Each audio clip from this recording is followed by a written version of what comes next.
नमस्कार। बिहार स्वाभिमान आंदोलन के इस खास चर्चा में आप सबका स्वागत है। बहुत दिन के बाद मुझे लगा कि इस बार पहली बार मुझे लगता हो कि मैं तो पहली बार ही सुना था कि नीतीश जी का नाम मैंने देखा पिछले हफ्ते में 3-4 दिन पहले अमेरिका के अपने एनआरआई जो बिहार और झारखंड के एसोसिएशन के लोग हैं उनसे बात करते हुए बहुत अच्छा लगा था। बहुत अच्छा ये लगा कि कम से कम बिहार में ये पहली बार सरकार की तरफ से ये गंभीरता आई है कि सरकार ने अपने एनआरआई को, अपने जो उद्यमी हैं उनको, उन लोगों से बात करने की एक पहल की है, एक चर्चा शुरू की है। मुझे लगता है कि बिहार में इस नई औद्योगिक क्रांति की बहुत अरसे से जरूरत थी। पूरे देश के अगर आप एक डेटा देखें कि पूरे देश में अगर इकोनॉमिक रिवॉल्यूशन में जो क्रांति आई थी 91 के बाद, तो सबसे पीछे अभी बिहार ही है, जहाँ इंडस्ट्रियलाइजेशन के नाम पे, उद्यमशीलता के नाम पे कुछ हुआ ही नहीं काम। आज जो सबसे खास बात ये है कि आज बिहार के जो एग्रीकल्चर है, वही हमारा बेस है, वही हमारा बेसिक है। जब आप बिहार और झारखंड का बंटवारा हुआ था, तो कहा गया था कि बिहार जो है अब असल में एग्रीकल्चर को लेके बिहार भारत का पूरा सबसे बड़ा हब बनेगा, क्योंकि बिहार जो है एक एग्रीकल्चर स्टेट के रूप में जाना जाएगा। मिनरल्स और माइंस के जो भी उसके हिस्से थे वो लगभग सारे झारखंड में चले गए थे। सारे इंडस्ट्री, बड़े शहर, ये सब झारखंड के हिस्से में चला गया था। बिहार के हिस्से में वो पूरा का पूरा वही खेत खलिहान, बाढ़, त्रासदी, बालू, रेत, ये वगैरह वगैरह सारी चीजें आई और उसमें कहा गया कि बिहार की जो उपजाऊ जमीन है वही बिहार का भविष्य और बिहार का जो आने वाला जनरेशन है उसके लिए सबको रोजगार भी तय करेगा। लेकिन पता नहीं इस एग्रीकल्चर में कितना इन्वेस्टमेंट हुआ, कितना नहीं हुआ। ये आज जो हमारे साथ दिग्गज मेहमान हैं और ये सारे उद्यमी हैं, मुझे आज जान के खुशी हुई कि हम बिहार में एग्रीकल्चर सेक्टर में काम करने वाले इतने युवा हैं, जो मैं पहली बार सोच के हैरान हो गया, क्योंकि हम जैसे लोग जो पढ़े लिखे, तो उनको अपना भविष्य बाहर दिल्ली से, बिहार से बाहर जाके ही मिला और मुझे लगता था कि ये हमारी एक सोच थी। लेकिन आज जो हमारे साथ में संतोष जी है, हमारे साथ अभिनव दास जी है, हमारे साथ प्रिया जी है, एक संतोष जी हमारे साथ और हैं, ये सारे लोगों ने इस चीज की, इस धारणा को फेल किया और इन्होंने बताया कि बिहार में भी बहुत कुछ है करने के लिए और इन्होंने अपने को साबित भी किया, अपने को स्टार्टअप में ले आके। लेकिन मैं जो चर्चा कर रहा था उस बात को मैं थोड़ा सा आप लोगों के साथ में बैकग्राउंड को चर्चा करूं कि नीतीश जी का जो मैंने देखा वो शो, तो नीतीश जी अपने बिहार के एक डेवलपमेंट स्ट्रक्चर का, इंफ्रास्ट्रक्चर का खाका खींच रहे थे। तो उसमें वो बता रहे थे कि आज बिहार के पटना से, राजधानी से बिहार के किसी कोने में जाएं तो इंफ्रास्ट्रक्चर की हालत इतनी क्लास है कि आप 5 से 6 घंटा में बिहार के किसी कोने में आप पहुंच सकते हैं। बिहार के इंटीरियर से इंटीरियर गांव में आज बिजली है।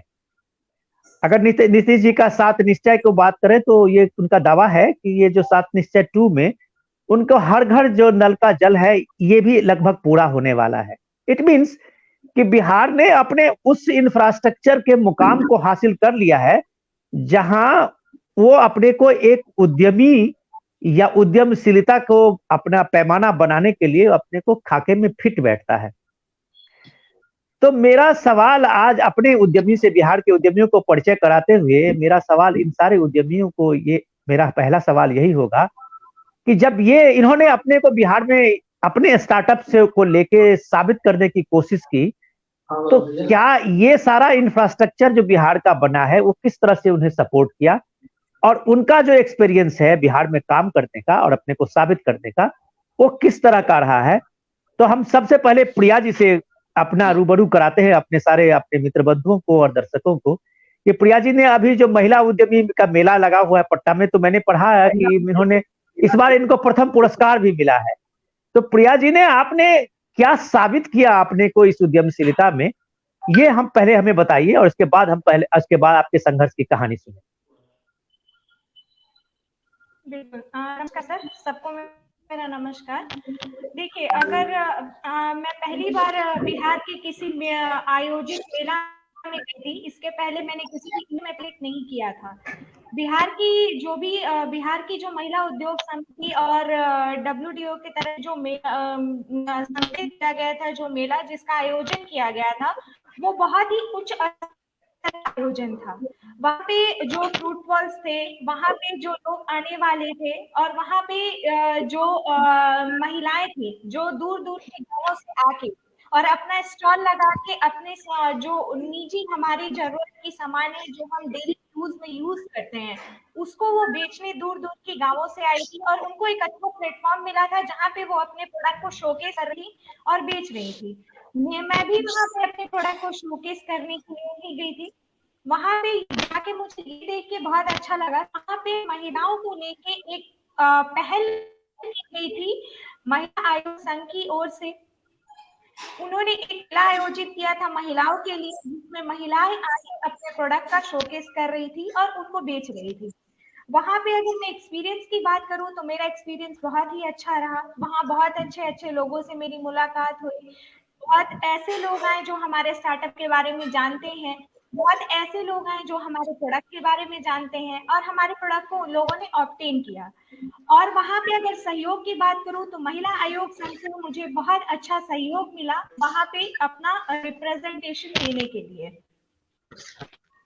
प्रिया जी, मैं फिर दोबारा आऊंगा आपके पास। पहले मैं एक बार अपने और मित्रों से जानता हूं कुछ। संतोष जी, हमारे लिए आज सबसे बड़ी खुशी की बात यह है कि हमारे जितने उद्यमी यहाँ आज जुटे हैं हम लोग बात करने के लिए इस चर्चा में, बिहार स्वाभिमान आंदोलन के इस परिचर्चा में, मुझे लगता है कि ये सारे के लोग किसी न किसी रूप से गांव और एग्रीकल्चर से जुड़े हुए हैं, फार्म सेक्टर से जुड़े हुए। बिल्कुल। आज जो देश में हालात है, देश में जो खेती और किसानी को लेके, फार्म्स को लेके, ये सारे एजुकेशन को लेके, ये सारी चीजें एक नई व्यवस्था बन रही है। मुझे आज एक हमारे किसान एक्सपर्ट की बात बहुत अच्छी लगी कि उन्होंने कहा कि देश में पहली बार है कि ये एग्रीकल्चर रिफॉर्म्स की बात सरकार ने की है, और आज अगर एग्रीकल्चर रिफॉर्म्स को आप इस तरह से गला घोटेंगे तो आने वाले टाइम में कोई भी सरकार किसी भी तरह के किसान और किसानी एग्रीकल्चर रिफॉर्म्स की बात कभी सोचेगी भी नहीं। संतोष जी, आप जैसे पढ़े लिखे लोग इस रिफॉर्मेशन की पहल से पहले खेती बाड़ी में और खेती किसानी में इन्वेस्टमेंट किया, अपना इंटेलेक्चुअलिटी को लगाया, अपना पूंजी लगाया।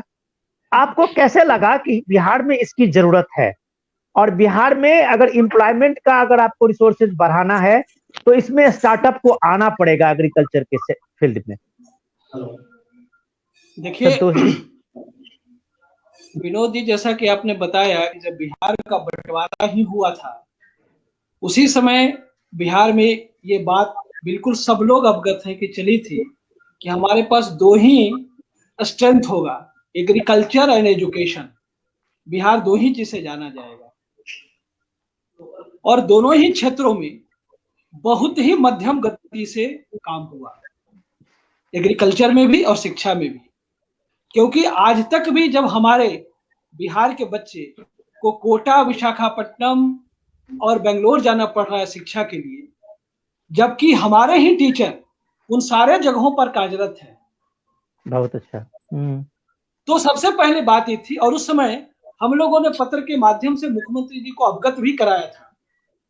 हम लोग का कहना था कि अगर सिर्फ दनियामा से लेकर के और पटना तक में एक स्पेशलाइज्ड जोन एजुकेशन के लिए डेवलप कर दिया जाए, और उसके लिए उन सारे जो बड़े बड़े दिग्गज थे एजुकेशन के लाइन में, चाहे वो आकाश इंस्टीट्यूशन से लेकर के चाहे वो चैतन्या हो, अगर उन सब सारे लोगों को लैंड मुहैया कर दिया जाए 99 ईयर्स के लीज पर, तो शायद वो बहुत बड़े आसानी से बिहार में इन्वेस्टमेंट कर सकते थे। क्योंकि बिहार एजुकेशन के सेक्टर का सबसे बड़ा पूरे देश में मार्केट है। देश की सारी एजुकेशन इंस्टीट्यूशन जो दूसरे राज्यों में फंक्शन कर रहा है उसका एक सबसे बड़ा मार्केट बिहार है। हम वहां पिछड़ गए, काफी पिछड़ गए, जो हमारा एक बहुत बड़ा अपॉर्चुनिटी हो सकता था, आज तक ये नहीं हो सकता।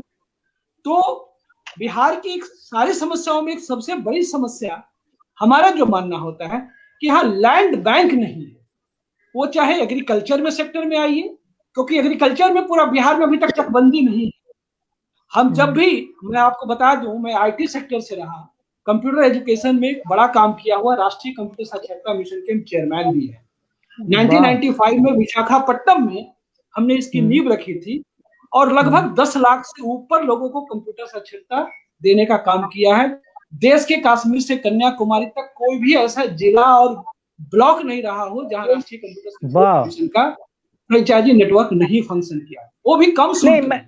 मैं संतोष जी, मेरा सवाल ये था कि आप एग्रीकल्चर के सेक्टर में, फार्म के सेक्टर में, उसमें आपके आने का वजह क्या है और आपने कितना बड़ा काम किया है इसमें? नहीं, उसी पर हम आ रहे हैं।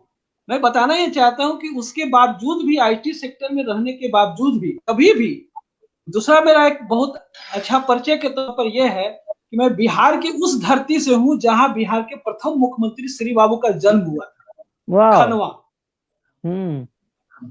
तो कभी भी मैंने विशाखापट्टनम और पूरे देश में रहने के बाद भी मैं कभी भी अपने को अपने गांव से दूर नहीं किया।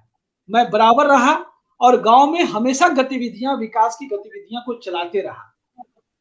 हमारे पूरे प्रयास की वजह से बिहार के मुख्यमंत्री श्री माननीय नीतीश जी खनवा आए भी, काफी अच्छा डेवलपमेंट हुआ। लेकिन हमें भी पता नहीं है कि हमें कभी भी कोई खेती से कोई भी हमारा सरोकार नहीं रहा। बचपन में 5 साल की उम्र से पढ़ाई करने के लिए पटना चले गए, पिताजी हमारे सचिवालय में थे, और उसके बाद विशाखापट्टनम गए, वहां पढ़ाई किए और वहां से पूरे कंप्यूटर एजुकेशन का पूरे देश का नेटवर्क चला। लेकिन मुझे ना जाने, मैं स्वयं से भी ये सवाल करता हूँ, मुझे बराबर गांव और बिहार खींचते रहा, क्योंकि मेरा एक अपना सैद्धांतिक प्रिंसिपल के तौर पर है और हम सभी लोगों से अपील करते हैं कि अगर मैं खुद अपने परिवार के विकास के बारे में मैं नहीं सोचूंगा, खुद मैं अपने गांव के विकास के बारे में नहीं सोचूंगा, खुद मैं अपने राज्य के विकास के बारे में नहीं सोचूंगा, तो मेरा ये विकास का सोचने का दूसरे का भागीदारी कैसे होगा? वाह, ग्रेट संतोष जी, बहुत शानदार। अच्छा चलिए, मैं बहुत प्रभावित हुआ इन सब चीजों से, आपकी इस पहल से। और हमारे जैसे जो लोग हैं जो बिहार में लौटने और बिहार की बात करने में भी अभी भी थोड़ा सा संकोच करते हैं, उन लोगों को अगर संतोष जी आप एक प्रेरणा देने के लिए अगर ये पहल की है तो मैं आपको सैल्यूट करता हूँ। ये कम से कम आप शहर के उस चकाचौंध के जीवन को छोड़ के, और जहां आपका बना बनाया करियर था, बना बनाया सब कुछ था, उसको छोड़ के आपने बिहार में एक एक्सपेरिमेंट की। कहां तक आप सफल हुए, मैं दोबारा आपके पास आऊंगा। मैं संतोष जी से एक बार, संतोष जी शायद कट गए हैं फिर हमारे नेटवर्क से, मैं अभिनव दास जी से एक बार पूछना चाहूंगा। संतोष जी आ गए, चलिए अभिनव जी आपसे मैं पहले ले लेता हूं सवाल कि अभिनव जी, आपका जो ये ई कॉमर्स का सेटअप फार्म को लेके और गांव को लेके शुरू, तो आपके मन में क्या आया ऐसे कि बिहार में एग्रीकल्चर में जो होना था वो हो गया है, अगर एग्रीकल्चर को एक्सपेंशन होना है तो उसमें टेक्नोलॉजी को लाना होगा, उसको ई कॉमर्स के फील्ड में लाना होगा, उसको नए बाजार दिखाने होंगे। जो एग्रीकल्चर रिफॉर्म है ये भी इस तरह की बात करती है, और इस चीज को आप लोगों ने पहल की, तो मुझे तो बहुत अच्छा लगा आपका जो स्टार्टअप है। आपने क्या ऐसा रास्ता दिखाया है उन किसानों को, और कैसे आप किसानों के उस प्रोडक्ट को आपने बाजार देने की पहल की है? ये किस तरह का एक्सपेरिमेंट है आपका, पहले मैं ये जानना चाहूँ। देखिए, मैं अपना पहले बैकग्राउंड बताऊंगा तो आपको समझ में आएगा कि ये मेरा पहल क्यों हुआ। हाँ। संतोष जी की तरह मेरा बैकग्राउंड भी टेक्नोलॉजी का रहा है। सॉफ्टवेयर कंपनी मेरी 10 साल से चली है, उसके बाद मैंने ये स्टार्टअप किया सॉफ्टवेयर। तो मेरे इंटेनेक्स करके मेरे सॉफ्टवेयर कंपनी है जो कि गवर्नमेंट के लिए डिजिटाइजेशन का काम किया करती है, ई गवर्नेंस पे काम करते हैं मुझे भी, हम लोग बिहार सरकार के लिए, और भी बाहर के भी काम किया करते हैं। अभी जो स्टार्टअप ये पटना कार्ड की मैं बात कर रहा हूँ, तो ये लॉकडाउन में मैंने क्योंकि मेरा इंटरेस्ट रहता था, मैं देखता था कि सारे देश के किसान जो है, अभी भी आप देखें किसान सारे देश के परेशान है और बिहार के परेशान नहीं है। अब परेशान क्यों नहीं है, इसी में परेशानी छुपी है, क्योंकि यहाँ के किसानों को फायदा ही नहीं मिला है, इसलिए भी परेशान नहीं है। यहाँ के किसान एक तरह से समझें तो अलग थलग पड़े हुए हैं, ना तो एक तरह से बोल सकते हैं मेन स्ट्रीम में जा ही नहीं पाए हैं। अगर आप देखें बिहार में किसान अगर हैं तो जाकर के मजदूरी किया करते हैं हरियाणा में, पंजाब में, या फिर अलग अलग जगहों में देश के। यहाँ के किसान यहाँ पे खेत जिसको बोलते हैं उसको ऐसे ही छोड़ करके या तो मजदूरी कर रहे हैं या तो कुछ और कर रहे हैं, लेकिन अपना खेत को वैल्यू नहीं करते हैं। क्योंकि उनको एक प्रॉपर मार्केट नहीं मिलता है, तो फिर उनको कोई गाइड करने के लिए नहीं है कि तुम्हारे पास ये चीज हो सकती है, और वो खेती भी वैसी करते हैं जिनका कोई मार्केट नहीं है। जैसे जनरल अगर आप एक एग्जांपल लें, धान और गेहूं सरकार सबसे ज्यादा मात्रा में अधिक प्राप्ति करती है, और बिहार के किसान अमूमन सबसे ज्यादा खेती भी इसी चीज का करते हैं। मैं जैसे अभी स्ट्रॉबेरी पे काम कर रहा हूँ, एक्सोटिक फ्रूट पे, वेजिटेबल्स पे काम कर रहा हूँ, जो कि सुनने में भी अजीब लगता है कि अच्छा पटना में एक्सोटिक कर रहा है, जुकूनी कर रहा है, लेट्यूस कर रहा है, ये सुनने में थोड़ा अजीब लगता था। अभी मैं जिस गाँव में मैं कर रहा हूँ, बेटा के पास है, तो पहले गाँव के किसान नहीं आते थे हमारे पास। अभी लास्ट टाइम किसान कनेक्ट जब किया मैंने, तो बहुत सारे लोग इसलिए आने लगे कि ये क्या कर रहा है ये लोग, मतलब गांव में, क्योंकि जब तक बिलीव नहीं होगा, जब तक आप बातें करेंगे, बातें तो होती रहेगी, किसान लोग को जब तक लगेगा नहीं कि ये एक्चुअल में किया जा सकता है, जो ट्रेडिशनल खेती थी, जो आप धान करते थे, चावल करते थे। मैं अभिनव जी, मैं इसे आपको ये जानना चाहूंगा कि आप जो एग्रीकल्चर के सेक्टर में अपने स्टार्टअप को लेके आए, आपका कैसे ये कॉन्फिडेंस बना कि हम किसानों के साथ काम करके एक नई तरह के एक्सपेरिमेंट में उनको एक तो कन्विंस करेंगे, और दूसरा कि आपके इस प्रयास से काफी नए लोग भी इसमें जुड़ेंगे और एक रोजगार की संभावना बनेगी। कैसे आपने सोचा इस चीज को? देखिए, किसानों को पहले शुरुआत जब किया तो किसान उस तरह से तुरंत से कन्विंस नहीं होता है, किसान को कन्विंस करना बहुत कठिन होता है। और ये चीज मैंने, क्योंकि अब पिछले कुछ समय से जब काम कर रहा हूँ, बहुत किसानों के साथ काम करने का मेरा अनुभव रहा नहीं है, लेकिन 6 महीने में मई में मैंने स्टार्ट किया था, जानते हैं। तो जब स्टार्ट किया और अभी से जो चीजें मैंने देखी है, किसान को कन्विंस करना, जब तक कि उनको देखेंगे नहीं। अब जबकि लगभग 30 से 40 किसान को डायरेक्टली फायदा होता है। आप जैसे आप समझे कि मैंने डेयरी भी स्टार्ट किया, इस 6 महीने में ही बहुत सारी चीजें कर दी, जो कि मतलब नॉर्मल टाइम में मतलब 6 साल लग जाते। तो लॉकडाउन का कुछ एडवांटेज भी हुआ, कुछ डिसएडवांटेज भी हुआ। अभिनव जी, मैं फिर आता हूं दोबारा आपके पास, तो आपके इस नए स्टार्टअप के बारे में और समझूंगा, और मुझे लगता है कि हमारे कई व्यूअर्स इस चीज को जानना चाहेंगे कि ये टेक्नोलॉजी का जो एक नया एक्सपेरिमेंट संतोष जी ने, आपने, आप जैसे स्टार्टअप ने लोगों ने जो दिया है वहां, वो बिहार के लिए आप कहें तो एक तरह से लाइफ लाइन बनने वाली है, क्योंकि खेती का जो दायरा है बिहार में सिकुड़ने है बगैर वाला है, और सिकुड़ ही गया है। जैसे संतोष जी बता रहे थे कि हमारे पास कोई एक लैंड बैंक भी नहीं है कि हम अपने इन्वेस्टर्स को ऑफर कर सकें कि आप यहाँ आइए और एक बड़ा उद्योग लगा सकते हैं। एनीवे, मैं एक बार प्रिया जी के पास जाता हूँ। प्रिया जी, अभी आप लोग एकदम पूरा एक मेला से निकले हैं, उद्यमी मेला से निकले हैं। मुझे ये जानना, मुझे बार बार एक उत्सुकता भी होती है इस जानने के लिए कि बिहार में स्किल्ड की तो कमी नहीं है, लेबर की, मैन पावर की, सब कुछ है बिहार में, लेकिन बिहार में अगर सबसे ज्यादा कमी है तो उद्यमशीलता की है। वो उद्यमशीलता संतोष जी जैसे, अभिनव जैसे, आप जैसे लोगों की संख्या गिनती में है। 12 करोड़ के बिहार में आप 1200 गिनने में आपको शायद आगे नहीं गिन पाएंगे, उद्यमशीलता की बात करें। मुझे आप ये बताइए कि उद्यमी होना और एक उद्यमशीलता जो एंटरप्रेन्योरशिप कहते हैं उसका होना कितना जरूरी है कि एक एंटरप्रेन्योरशिप अपने आसपास 15-20 लोगों को रोजगार दे सकता है, लेकिन एक उद्यमी जो है वो सिर्फ अपने लिए रोजगार ढूंढता है। आपका क्या एक्सपीरियंस है? सर, यहाँ पे तो सबसे पहले मैं ये बोलना चाहूंगी कि बिहार के लोग जब बिहार के लिए काम करेंगे, जो लोग बाहर जाके काम करते हैं, खुद के लिए रोजगार ढूंढते हैं, वो लोग, हम जैसे लोग, जब बिहार में रोजगार, बिहार में उद्योग लगाएंगे, बिहार में कुछ करेंगे, तब जब बिहार की बेरोजगारी दूर होगी, बिहार के लोगों को रोजगार मिलेगा, तभी तो सर बाहर की कंपनियां आके बिहार में इन्वेस्ट करेगी। नहीं तो हम बाहर की कंपनी को कुछ भी ऑफर करते जाए, बिहार के लोग स्टेप नहीं लेंगे, इनिशिएटिव नहीं लेंगे, तो हम बाहर को कुछ भी ऑफर करें, वो आके यहाँ रोजगार नहीं लगाएंगे, यहाँ पे उद्योग स्थापित नहीं करेंगे, क्योंकि इसका रीजन है, अपॉर्चुनिटीज बहुत है सर। एग्रीकल्चर पे हम बात कर रहे हैं, एग्रीकल्चर में पूरे इंडिया में बिहार एक ऐसा राज्य है जो कि फूड प्रोसेसिंग में पूरे इंडिया को लीड कर सकता है।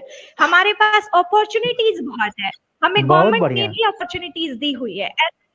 ऐसा नहीं है कि गवर्नमेंट हमें सपोर्ट नहीं कर रही है, यहाँ पे लैक ऑफ नॉलेज है, लोगों को गवर्नमेंट की बहुत सारी पॉलिसी है जो जिनके बारे में लोगों को पता ही नहीं है, जिनसे लोग अवगत ही नहीं है। अगर आप हमारे यहाँ क्लास 10th में पढ़ने वाले लड़के को पूछेंगे कि स्टार्टअप क्या होता है, उसे नहीं है, पूछेंगे कि बिहार में कितनी कंपनीज हैं जो कि बिहार में है, बिहार के स्थापित कंपनीज हैं, उसको नहीं पता है, क्योंकि हम बिहारी ही बिहार के प्रोडक्ट को यूज नहीं करते हैं। जब हम बिहारी ही बिहार के प्रोडक्ट को यूज नहीं करेंगे तो बिहार में उद्योग कहाँ से आएगी और उद्योगशीलता कहाँ से आएगी बिहार में? बिहार का पैसा जब बिहार के बाहर जाएगा तो बिहार और दूसरी बहुत शानदार। मुझे प्रिया जी, मुझे ऐसा लगा कि आपकी बात सरकार को सोचनी चाहिए। आपने तो कोई समस्या नहीं गिनाई है, आप सिर्फ समाधान बता रहे हैं और आप सरकार को थैंक्स गिविंग भी दे रही हैं कि इस माहौल में, पूरे निगेटिविटी के माहौल में आप एक ऐसे उद्यमी हैं जो सरकार के कॉपरेशन से भी खुश हैं और एक आत्मनिर्भर बिहार की भी बात कर रहे हैं। बिहार तो मैं संतोष जी के पास आता हूँ, एक संतोष जी तो मुझे लगता है कि नेटवर्क अभी नहीं मिल रहा, मैं संतोष जी आपके पास आता हूँ कि इस लॉकडाउन की बहुत चर्चा हो रही है और मुझे ये देख के बहुत अच्छा लगा कि बिहार का जो आत्मनिर्भर का ये था कि आत्मनिर्भर बिहार में जब आत्मनिर्भर भारत की बात हो रही थी तो बिहार में, पूरे देश में, पूरे दुनिया में जब आप देखें कि पूरा टेक्सटाइल इंडस्ट्री एकदम बंद पड़ा हुआ था, कोई रोजगार नहीं था। और अपने यहाँ बिहार में कई ऐसे गांव हैं, हमारे ऋतु जायसवाल मुखिया है, वो बता रही थी कि वहां महिलाओं ने अपने छोटे छोटे ग्रुप बना के एक एक गांव में महिलाओं ने 10-10 हजार 20-20 हजार का मास्क बना के बेचा और परिवारों ने अच्छा कमाई भी कर ली। हम जानते हैं कि मिथिला, मधुबनी और दरभंगा के रीजन में मिथिला पेंटिंग करके मास्क करा के कम से कम उस शहर का, एक शहर में कम से कम 40 से 50 लाख का बिजनेस हुआ। तो इस दौर में जबकि सारे दुनिया में हाहाकार मचा हुआ था, पूरा बिजनेस ठप था, उसमें बिहार के उद्यमियों ने इतना काम तो किया कि कपड़े के छोटे छोटे कपड़ों का मास्क बना के और कई परिवारों ने हजारों लाखों रुपए में कमाया है। तो ये जो आत्मनिर्भर बिहार और आत्मनिर्भर भारत की बात हम कहते हैं, संतोष जी आप जब ये एक्सपेरिमेंट लेके आए, स्टेप लेके, तो आत्मनिर्भर बिहार बनाने में आपकी कितनी भूमिका रही है? देखिए, जैसा कि आपने बताया कि ये हम लोग का लॉकडाउन हुआ तो ऋतु जायसवाल ने बताई कि मास्क बनाया गया। हमारे गांव में भी मास्क बना, हमारे ही गांव में भी प्रोजेक्ट आया, मास्क बना महिलाओं के लड़कियों, क्योंकि हमारा गांव में तो आपको पता होना चाहिए कि सोलर चरखा का पायलट प्रोजेक्ट चला। बहुत बढ़िया। क्योंकि गिरिराज सिंह का ये अडॉप्टेड विलेज था सांसद आदर्श ग्राम योजना के तहत, तो उसके पास इंफ्रास्ट्रक्चर था, वहां काम हुआ। तो लॉकडाउन के समय में एक गांव को कनेक्ट होने में हम तो समझते हैं कि लॉकडाउन अपने आप में उसके जो निगेटिव फैक्टर तो है, लेकिन साथ ही साथ एक बहुत बड़ा पॉजिटिव फैक्टर है कि पूरे समाज को, पूरे परिवार को एक साथ रह करके जहां पर है वहीं के संसाधन से लोगों को काम करने के लिए अपना में अवसर का मौका दिया, सोचने का मौका मिला। और मैं बता दूं कि हमारे साथ हमारे 2 बेटे जो पूना में पढ़ रहे थे, वो भी संजोग से लॉकडाउन से 2 दिन पहले आए और हमने जो व्हील कार्ट की शुरुआत जो किया, प्लान में पहले से था, लेकिन हमने जो शुरुआत किया मालदा आम बेचने से शुरू किया। वो ग्रेट। अच्छा, और सीजन भी आ गया था, वो सीजन आ गया था। और हमारे बेटों ने कहा ये स्टार्टअप एक्चुअली हम तो उसके मार्गदर्शक और सहयोग कर रहे हैं, लेकिन ये स्टार्टअप बेसिकली हमारे 2 पुत्र आनंद सागर और आशीष सागर का है। अरे वाह, मैं धन्यवाद देना चाहूंगा उनको। फ्यूचर फार्मिंग और व्हील कार्ट। तो मालदा आम से शुरू किया, एक से फार्म सर्विसेज को हम लोग डील कर रहे हैं और एक से किसान के उत्पाद को बाजार देने का काम कर रहे हैं। मैं तब से, जब से मालदा आम की शुरुआत किया अभी तक हमने चूड़ा, तिलकुट, आपका इनरसा, सब चीजों का सप्लाई पूरा ऑल ओवर इंडिया में बेच रहा हूँ। इवन कुछ शिपमेंट हमारे विदेश भी गए हैं।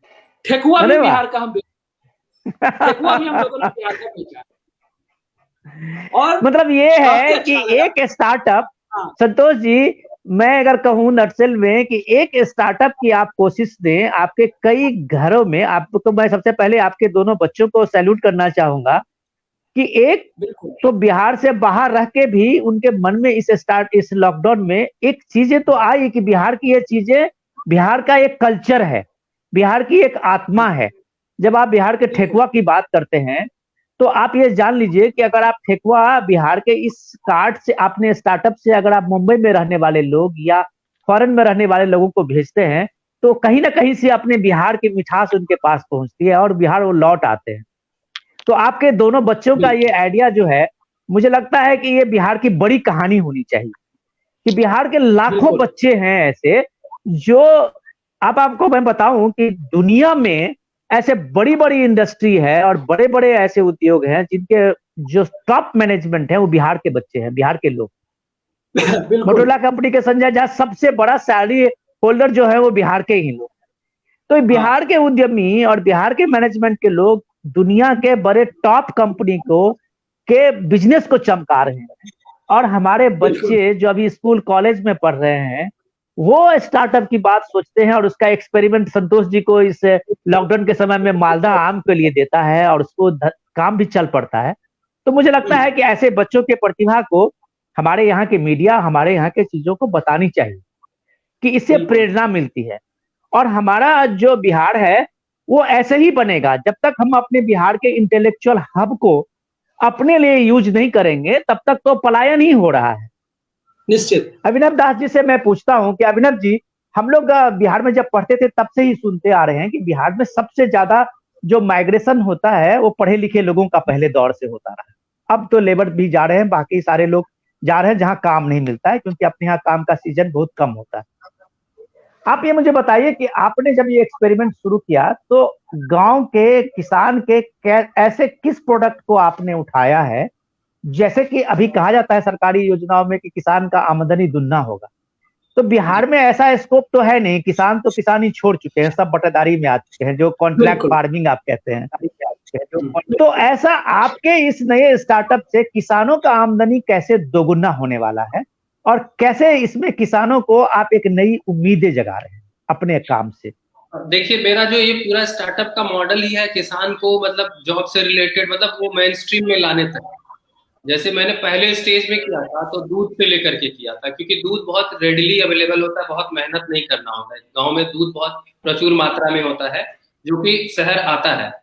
शहर में जो सुधा है या इस तरह के स्टेब्लिश ब्रांड है, उसके अलावा भी दूध जो है उसको मैंने कुछ स्ट्रीमलाइन करने की पहले स्टेज में कोशिश की थी। और सब्जियां, क्योंकि मेरा पटना कार्ट का जो बेसिक ऑब्जेक्टिव था सब्जी और फल को लेकर के था, और जो एग्रो प्रोडक्ट्स हैं जैसे दूध है, मछली है, तो मछली वगैरह तो तभी नहीं कर रहा था मैं, धीरे धीरे करके चीजें ऐड होती गई।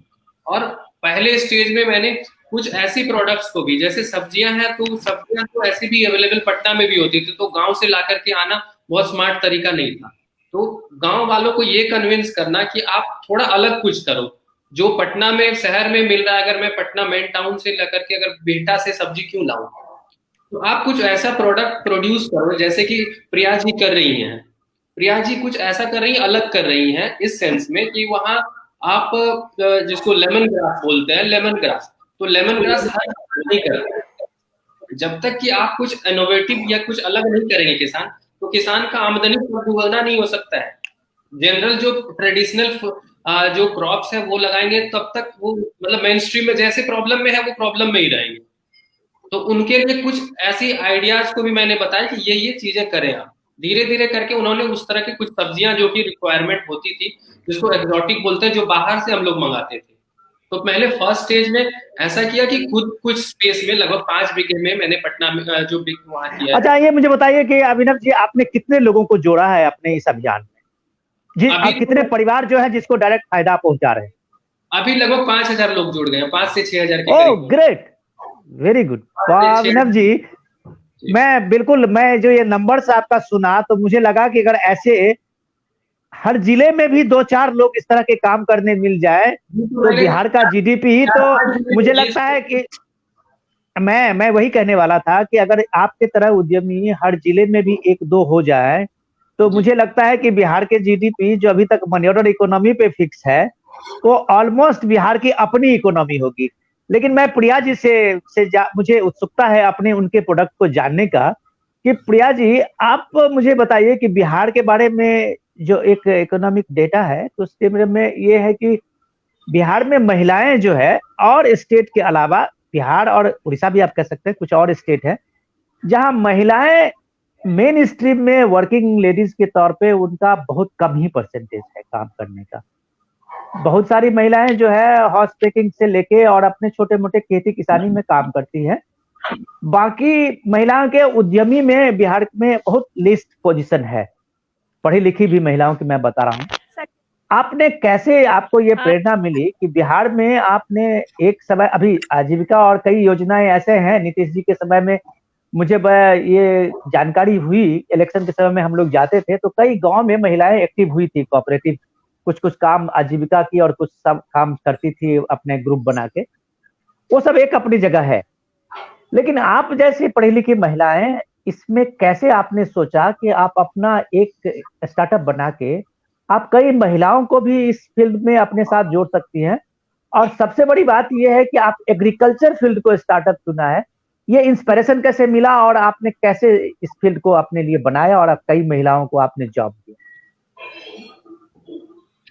सर देखिए, यहाँ पे आपने महिलाओं की बात की तो सबसे पहले मैं आपको यहाँ पे ये बताना चाहूंगी कि हमारे यहाँ की महिलाएं, बिहार की महिलाएं किसी भी चीज में कम नहीं है, चाहे वो एजुकेशन हो, चाहे वो मेडिकल फील्ड हो, चाहे वो घर चलाना हो, चाहे वो बाहर जाके काम करना हो।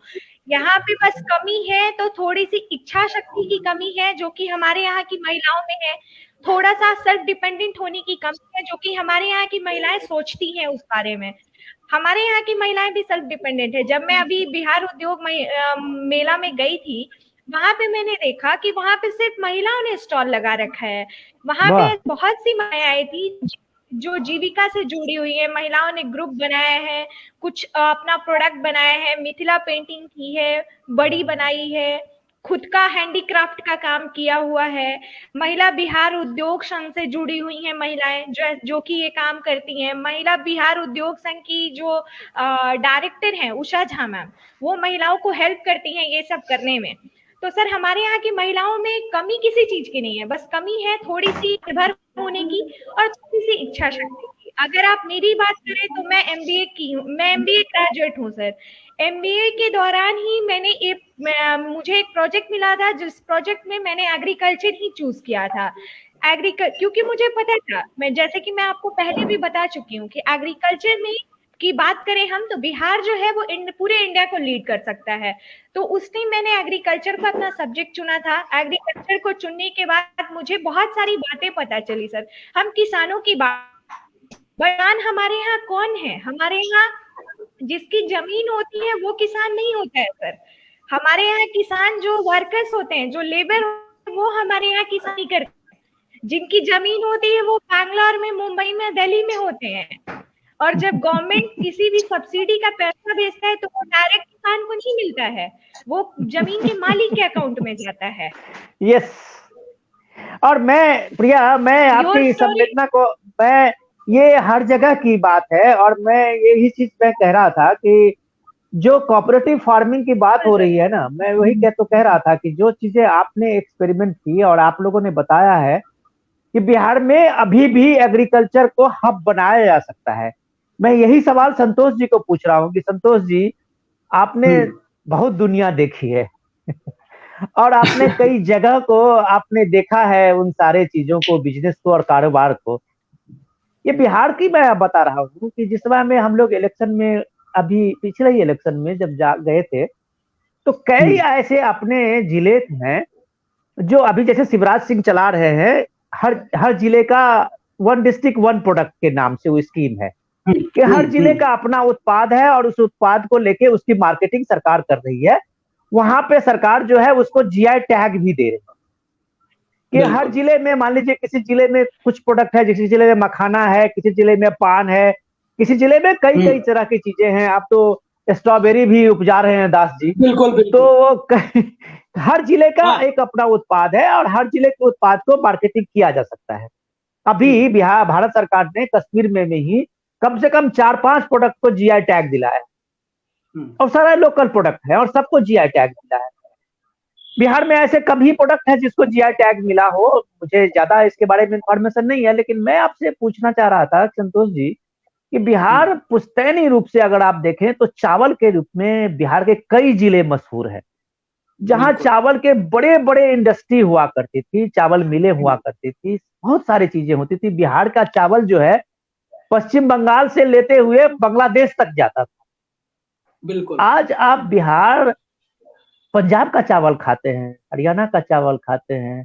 आपके राशन की दुकानों में अगर इन स्टेट से जो एफसीआई के गोदामों से चावल ना आए तो बिहार मुझे लगता है कि अपने सस्टेन कर भी नहीं पाएगा अपना चावल खिला के अपने लोगों का।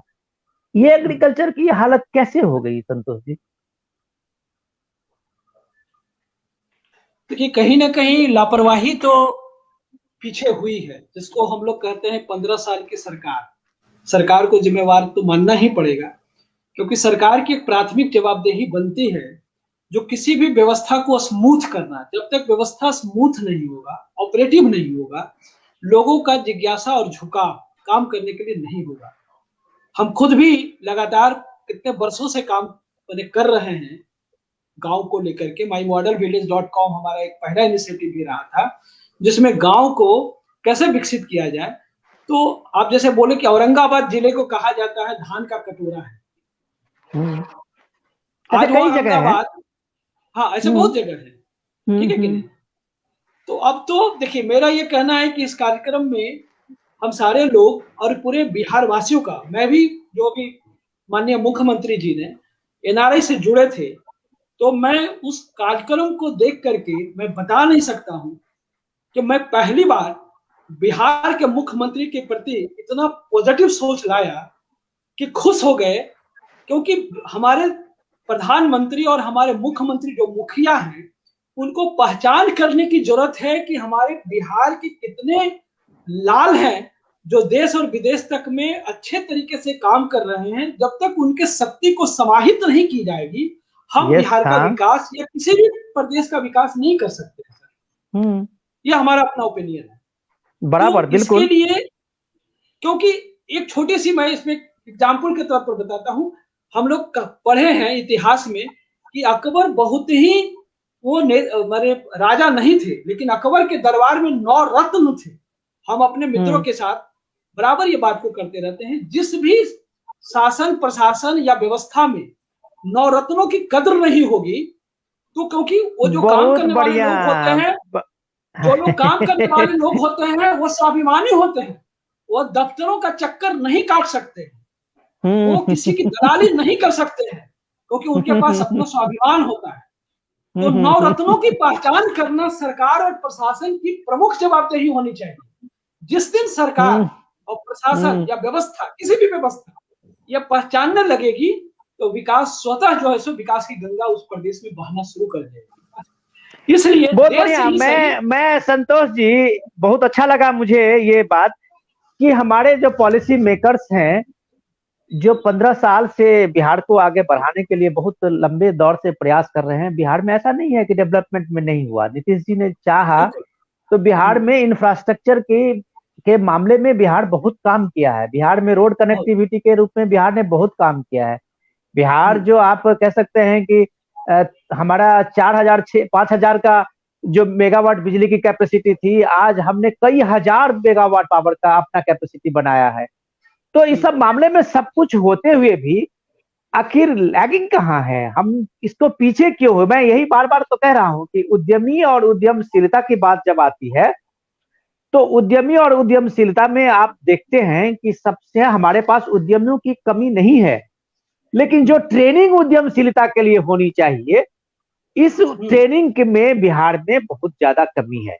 और इसी कमी के कारण जब आप अपने बाहर के टैलेंट की तरफ देखते हैं, तो सबसे पहले ये बात सरकार को आज की तारीख में तय करनी पड़ेगी। जो संतोष जी ने कहा कि नवरत्नों का ये मार्गदर्शन होना चाहिए, तो मुझे लगता है कि नीतीश जी जब एनआरआई से बात करते हैं, तो बिहार के जो हमारे नवरत्न हैं या जो भी पॉलिसी मेकर्स हैं, उनको बताना चाहिए अपने टैलेंटेड लोगों को, अपने उद्यमियों को, अपने एनआरआई को, कि बिहार में इस तरह की इंडस्ट्री की जरूरत है। आप प्रोजेक्ट लेके आइए, आप पैसा लगाइए। आप कह रहे हैं कि बिहार आइए और बिहार में पैसा लगाइए, बिहार में पूंजी लगाइए। मैं अभिनव जी से पूछता हूं कि अभिनव जी, कि बिहार में आप लोग इंडस्ट्री में, स्टार्टअप में काम करते हैं, क्या वहां का सिंगल विंडो सिस्टम में इस तरह की ब्यूरोक्रेसी फेवरेबल है कि बिहार में इस तरह का कोई ऑफर जाए कि बिहार से बाहर के जो एनआरआई हैं या बिहार के बाहर जो हमारे प्रवासी हैं जो वापस लौटना चाहते हैं, उनके लिए सरकार कोई ऑफर कर रही है कि आप इस फील्ड में अपना पैसा लगा सकते हैं, यहाँ सरकार आपको जमीन दे रही है, यहाँ आपकी सरकार सारी मदद कर रही है, ऐसा सिंगल विंडो सिस्टम में सारा क्लियरेंस आपको मिल रहा है, सारे एनओसी आपको एक जगह मिल रहा है, ऐसा कोऑपरेटिव वहां पे है सरकार की तरफ से या ब्यूरोक्रेसी में इस तरह की नजर नियर? 2017 में स्टार्टअप पॉलिसी बनी बिहार में, बड़ा इंटरेस्टिंग बात लगेगा आपको। स्टार्टअप पॉलिसी बनी, उसी दरमियान कुछ मेरे मित्र थे जो कि अच्छी कंपनियों में बाहर में सेटल्ड थे, वो छोड़ करके यहाँ पे कुछ स्टार्टअप स्टार्ट किए थे जहाँ पटना में। और अच्छी, मैं नाम नहीं लूंगा क्योंकि हो सकता है डिमोटिवेट हो कुछ लोग और कुछ मोटिवेट भी हो, तो मैं नाम नहीं लूंगा, लेकिन समझ लेंगे। बिहार इंडस्ट्री एसोसिएशन ने बहुतों को फंडिंग भी दी। अब समझे समस्या कहाँ है, फंडिंग से समस्या का समाधान नहीं होता है। मैं अभी एग्रीकल्चर यूनिवर्सिटी में मुझे मतलब फंडिंग के लिए मतलब अभी सिलेक्शन हुआ है, तो मैं मतलब जब सिलेक्शन हो रहा था तो मैंने बोला मुझे पैसे नहीं चाहिए, मतलब इसलिए नहीं कि मुझे पैसे की जरूरत नहीं है, मुझे और सारी चीजों, क्योंकि बिजनेस चलाने के लिए आपको 5 लाख 10 लाख और 25 लाख नहीं चाहिए होते हैं, जो आपका इकोसिस्टम होना चाहिए वो होना जरूरी है। क्योंकि फंडिंग से आपका क्या होगा, वन टाइम में आप कुछ कर लेंगे, स्टार्ट कर लेंगे, लेकिन अगर लॉन्ग रन में बिजनेस चलाना है तो इकोसिस्टम बिल्ड करना होगा, और वो इकोसिस्टम की कमी दिखती है यहाँ। वो इस कारण से ऐसे जो स्टार्टअप जिसकी मैं बात कर रहा हूँ जिन्हें फंडिंग मिली वो आज बंद हो गए, या तो कुछ बंद होने के कगार पे है, जिनको 5 को अगर आप 2017 का न्यूज़पेपर लेंगे तो नाम भी आपको मिल जाएगा, अगर थोड़ा सा होमवर्क करेंगे तो वो 5 में से 4 जो है बंद हो गए। और इसके पीछे लॉजिक यही था कि उनको इकोसिस्टम जो चाहिए थे, जैसे मैंने अभी स्टार्ट किया तो मैंने सारे आरओसी से, गवर्नमेंट से जो डॉक्यूमेंटेशन थे वो मुझे खुद करने पड़ते हैं, मतलब ऑब्वियसली है क्योंकि अब, लेकिन उसके बाद का लाइक अगर आपको इंपोर्ट एक्सपोर्ट लाइसेंस चाहिए या फिर आपको फूड लाइसेंस चाहिए, तो फूड लाइसेंस का मैं इतना संघर्ष किया, मैं खुद मतलब क्योंकि मैं खुद बिजनेस में हूँ, जब मेरे जैसा आदमी इतना संघर्ष करता है तो एक कोई नया आदमी जो new kid on the block है, जो कुछ नया करना चाहता है, उसके लिए कितना संघर्ष होगा। हम संतोष जी जैसे लोग हैं जो सीजन्ड कंपेनर हैं, 10 साल 15 साल का काम लेकर के आए हैं पीछे, तो उनको बहुत सारी बारीकियां पता है। अब कोई नया ब्लॉक में लड़का जो कि कुछ इनोवेटिव करना चाहता है अपने समाज के लिए, किसानों के लिए, उसके लिए कितना संघर्ष करना होगा उसे। तो मैं चाहता हूँ कुछ ऐसा इकोसिस्टम क्रिएट हो कि कोई अगर प्रोडक्ट लेकर के आए या कुछ सर्विस लेकर के आए तो उसके लिए मतलब गवर्नमेंट की तरफ से, अभी मैं 2 दिन पहले की बात बताऊंगा, ऑर्गेनाइजेशन का फिर मैं नाम को विथड्रॉ करूंगा। अभी 2 दिन पहले पटना की यानी बिहार की सबसे बड़ी इंटरप्रेन्योरशिप की जो ट्रेनिंग होती है इंस्टीट्यूट में गया था, ट्रेनर से मेरी बात हुई, और इंटरेस्टिंग बात आप सुनिए, मैं ट्रेनिंग के लिए गया था कि मुझे थोड़ा ट्रेनिंग, मैंने प्रिया जी से साथ शेयर भी किया था, अभी मैं 2 दिन पहले गया था, तो उन्होंने बोला कि आप ही लोग मुझे ट्रेनिंग दे दीजिए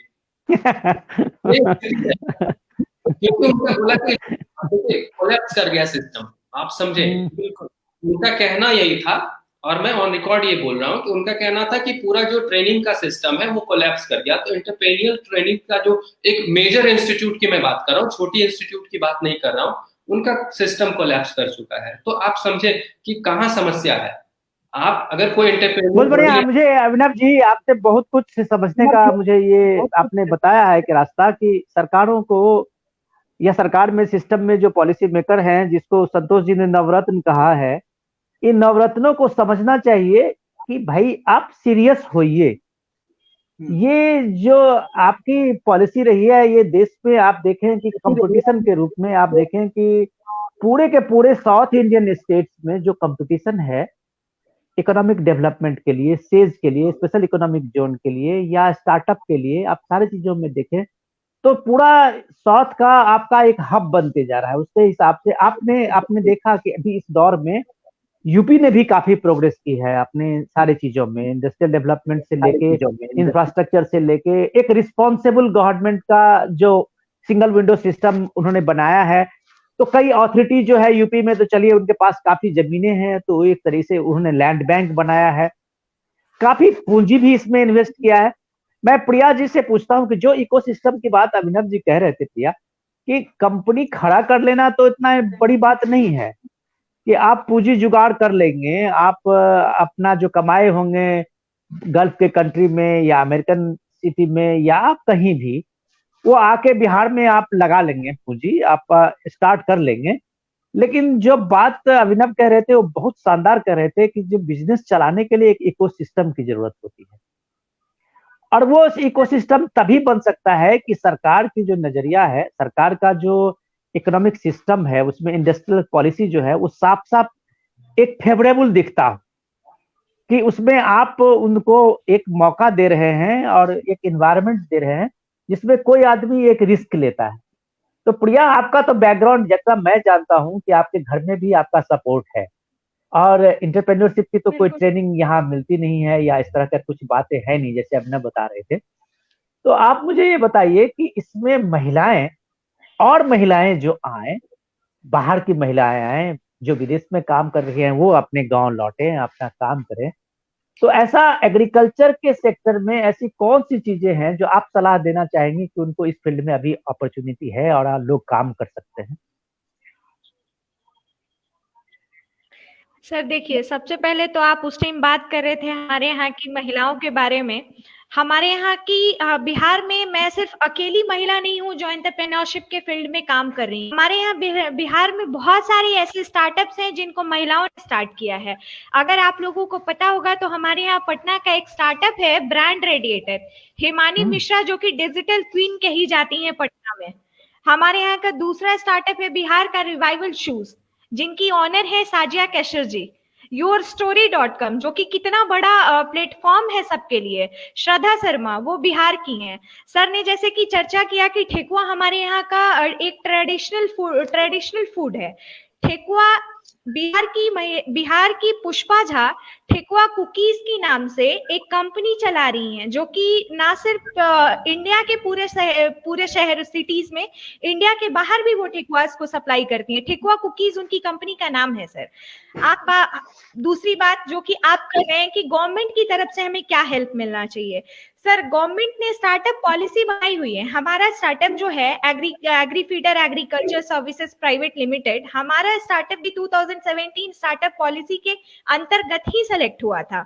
2018 में गवर्नमेंट ने हमें रिकमेंड कर दिया, गवर्नमेंट ने हमें फंड पास कर दिया। बट हमारे यहाँ के जो सरकारी कर्मचारी हैं जिनको हमारे साथ काम करना है, हमारे यहाँ जो हमें इनक्यूबेटर मिलते हैं, वो इनक्यूबेटर अगर सही से हमारे साथ ट्रीट करें, स्टार्टअप्स को अगर स्टार्टअप समझ के ट्रीट करें। हमारे यहाँ हमें 4 दिन पहले फंड मिला है सर। गवर्नमेंट ने हमें 2018 में फंड अलॉट किया था और हमें 15 जनवरी 2021 को फंड आया है। इसमें गवर्नमेंट की गलती कहाँ हुई? इसमें गवर्नमेंट की गलती नहीं हुई, इसमें यहाँ गलती हुई हमारे यहाँ सरकार के अंदर काम करने वाले व्यक्तियों की। उनको खुद को सुधारना चाहिए। आप सर साउथ इंडिया की बात कर रहे हैं। मैं बैंगलोर में 3 साल रही हूँ, जॉब किया है मैंने वहां। बैंगलोर में लोग आत्मनिर्भर हैं, बैंगलोर में लोग सेल्फ डिपेंडेंट हैं। अगर बैंगलोर में एक कचरा गिरा हुआ है तो बैंगलोर के लोग ये एक्सपेक्ट नहीं करते हैं कि गवर्नमेंट आके उस कचड़े को उठाए। बैंगलोर के लोग इनिशिएटिव ले ग्रुप बना के उस कचड़े को साफ करते हैं। हमारे यहाँ बिहार में वो चीज नहीं है सर, वो चीज होनी चाहिए। हम गवर्नमेंट के साथ कब तक ब्लेम गेम खेलेंगे सर? नहीं कर सकते हैं। अगर हमें अपना स्टार्टअप चलाना, कंपनी चलानी है, तो हम गवर्नमेंट और इकोसिस्टम के साथ नहीं खेल सकते। हमें खुद में एक इकोसिस्टम क्रिएट करना होगा जहां पे हम प्रॉपर रूप से काम कर पाए। बहुत बढ़िया। और जहां पे हम एक स्टार्टअप दूसरे सहयोग प्रदान कर सके। प्रिया, आपने बहुत रास्ता दिखाया है और मुझे लगता है कि आप रास्ते के साथ साथ उम्मीद भी दिखा रहे हैं। और सरकार को मुझे लगता है कि ये जो नए एंटरप्रेन्योर हैं, ये हमारे नए स्टार्टअप हैं, उनकी बात सुननी चाहिए। जो अभिनव कह रहे हैं कि एक इकोसिस्टम की, ये इकोसिस्टम तो सरकार बनाएगी, ये इकोसिस्टम लोग नहीं बनाएंगे। ये बनाने में उनका कंट्रीब्यूशन होगा उस पॉलिसी में। लेकिन मैं संतोष जी से जानना चाहूंगा। संतोष जी, हम लोग अभी पिछले इसमें बिहार स्वाभिमान आंदोलन के ही इसी चर्चा में हम लोगों ने विवेकानंद जी के जयंती पर एक प्रोग्राम रखा था, और हमारे साथ में, हम लोगों के साथ चर्चा में 2 स्टार्टअप भी जुड़े थे। अहमदाबाद के IIM के पास आउट थे, और दोनों स्टार्टअप ने गैंगटॉक, सिक्किम से के दूर गांव में, पहाड़ी गांव में अपना स्टार्टअप बिजनेस शुरू किया था एग्रो प्रोडक्ट के, मसाले का। तो मैंने उनको पूछा, दोनों स्टार्टअप से सिद्धि और अनुराग अग्रवाल थे हमारे इसमें जुड़े हुए, तो मैंने उनको पूछा कि आप ये बताओ कि आप लोग अहमदाबाद से पास आउट आईआईएम का बंदा सिक्किम के उस गांव में पहुंचे और वहां अपना स्टार्टअप शुरू किया। हमें ऐसा बताओ कि हम बिहार में अगर हमारे यहाँ एग्रीकल्चर के सेक्टर में अगर आमदनी बढ़ाना हो किसानों को और एक नया कुछ शुरू करना हो तो कौन सा उद्योग शुरू करें। तो उन्होंने सजेस्ट किया कि देखिए आज की तारीख में सबसे ज्यादा जो लोगों का आकर्षण है वो ऑर्गेनिक प्रोडक्ट को लेके है। बिल्कुल। और उसमें जो एग्रीकल्चर में और खाने पीने की चीज में जो एडल्ट्रेशन है वो सबसे ज्यादा है। बिल्कुल। तो खाने पीने की चीजों में शुद्धता को लेके अगर कोई एग्रो बेस्ड फार्मिंग, अगर कोई एग्रो प्रोडक्ट, अगर कोई एग्रो स्टार्टअप कहीं शुरू होता है और लोगों में कॉन्फिडेंस देता है कि लोग हम सबसे प्योर चीज बना रहे हैं और बेच रहे हैं, तो बिहार की वो चीजें पूरी दुनिया में बिकेगी। क्या संतोष जी ये प्रैक्टिकल है? बल्कि बात बता दूं, मेरा व्हीलकार्ट और फ्यूचर फार्मिंग दोनों ही स्टार्टअप आपके इसी लाइन पर ही है। सबसे पहले ऑर्गेनिक फार्मिंग, हमने खनवा में बहुत बढ़िया अपने पूरे खेत को ऑर्गेनिक फार्मिंग में पिछले 1 साल से एक छटाक भी कुछ भी एक केमिकल नहीं डाला है, मतलब पूरी ऑर्गेनिक में कन्वर्ट हो गए। मैंने I have taken the swear that कि अब हम अपने खेत में पूरे जीवन में केमिकल नहीं डालें और हम अपने प्रोड्यूस को ऑर्गेनिक सब्जी उपजा करके नालंदा, नवादा, हिसुआ और पटना के शहर तक बेचना शुरू किया। बल्कि यूं कहें तो हम अभी अपना प्रोडक्शन लाइन ठीक से सेट नहीं कर पाए हैं। बाजार उपलब्ध है, बाजार तो अभी अगर देखा जाए तो पूरा बिहार नहीं, पूरा देश नहीं, बल्कि पूरा विश्व अगर सिर्फ किसी एक चीज के लिए कंसेस हुआ है तो शुद्ध खाने पीने चीजों को लेकर के इसका इतना बड़ा बाजार है, इतना बड़ा बाजार है कि इसकी परिकल्पना नहीं की जा सकती, बल्कि इस पर काम करने वाले लोग कम पड़ जाएंगे। क्योंकि स्वास्थ्य इतनी बड़ी समस्या खड़ा है कि कौन सा ऐसा घर नहीं है जहां डायबिटीज नहीं है और बीपी नहीं है। आपके पूरे घर की आमदनी का 10 to 25% आज मेडिसिन में जा रहा है।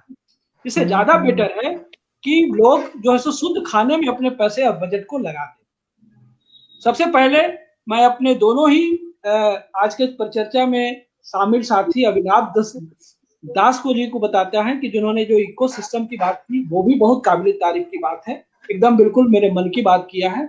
और प्रिया जी ने भी जो मैडम बात बोली वो भी वही बात है कि जब तक बिहार के लोग भी सेंसेबल नहीं बने, क्योंकि हम भी साउथ इंडिया में रहे हैं। मैं अगर आप बता दूं एक लाइन में कि अगर हम 91 में विशाखापट्टनम नहीं गए होते तो शायद राष्ट्रीय कंप्यूटर साक्षरता मिशन पर उतना बड़ा काम नहीं कर पाते। अगर आज उतने बड़े या संतोष कुमार उसी बिहार का एक लड़का उतना बेहतर काम कर सका तो विशाखापट्टनम शहर का देन है, वहां का कल्चर का देन है, वहां का सिविलाइजेशन का देन है। बहुत बढ़िया। और हम लोग प्रतिदिन बिहार में रहने के बाद सिर्फ अगर परिचर्चा करते हैं यहाँ तो इसकी चर्चा करते हैं कि हमारे ही राज्य के लोग, एकदम सही बात कही प्रिया जी, कि मुख्यमंत्री का सिर्फ दायित्व नहीं है, दायित्व है यहाँ के पूरे कर्मचारी का। कर्मचारी कौन होंगे, स्टाफ कौन होंगे, यहाँ का सिविलियन, हम तमाम जनता ही, यहाँ के टीचर भी हैं, शिक्षक भी हैं, स्टाफ भी हैं, कार्यकर्ता भी हैं। सरकार का काम है पॉलिसी बना देना, उस पॉलिसी पर बना करके इम्प्लीमेंटेशन तो शासन प्रशासन में जुड़े यहाँ के कर्मचारी ही जो बिहार के हैं वही काम करेंगे। अब जैसे मैं खनवा पर काम कर रहा हूँ, अभी तक यहाँ तक देखे जाए तो यहाँ मजदूर नहीं मिल रहे हैं काम करने के लिए। मैं बताऊं, मुझे बताते हुए काफी तकलीफ होगा कि मैं जितने भी मजदूर से बात कर रहा हूँ, मजदूर भी नहीं कर रहा हूँ, सहयोगी कर रहा हूँ, पार्टनर कर रहा हूँ, आप हमारे इस काम में मिशन के पार्टनर बनिए। लेकिन लोग कहते हैं कि नहीं, हम बेंगलोर जाएंगे, चेन्नई जाएंगे, वहां हम काम कर लेंगे, क्योंकि यहाँ उनको प्रतिष्ठा के खिलाफ बात लगता है खेत में काम करना। सर बिहार को छोड़ना होगा, खेती करना सम्मान का विषय होना चाहिए, क्योंकि हम लोग अन्नदाता हैं। अन्नदाता किसान के बिना किसी भी चीज की परिकल्पना नहीं की जा सकती है। दुनिया का हर चीज हो सकता है, लेकिन खेती तो जमीन पर ही होगी और किसानों के द्वारा ही किया जाएगा। इसलिए अगर दुनिया में सबसे ईमानदार काम हम मानते हैं तो सबसे पहले किसानी और पशुपालन दो ऐसा क्षेत्र है जिसमें ईमानदारी कूट कूट कर भरी हुई है, उसमें कोई शॉर्टकट नहीं है। अगर वास्तव में बहुत अच्छा लगा।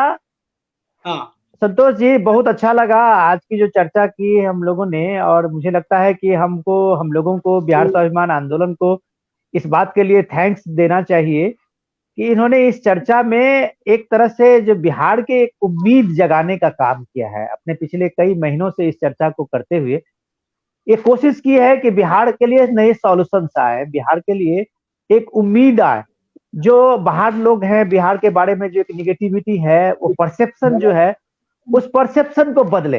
एक इकोसिस्टम जो है वो बिहार के में उस तरह का एक इकोसिस्टम बने, जिस इकोसिस्टम में बाहर के लोग भी आए, बिहार के जो प्रवासी हैं वो भी आए।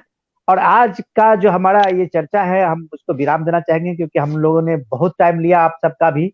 आप सारे उद्यमी को मैं एक तरह से कहूं तो प्रणाम करना चाहूंगा, क्योंकि आप लोगों ने बिहार का जो परसेप्शन है, निगेटिविटी है, एक तो उसको बदला है।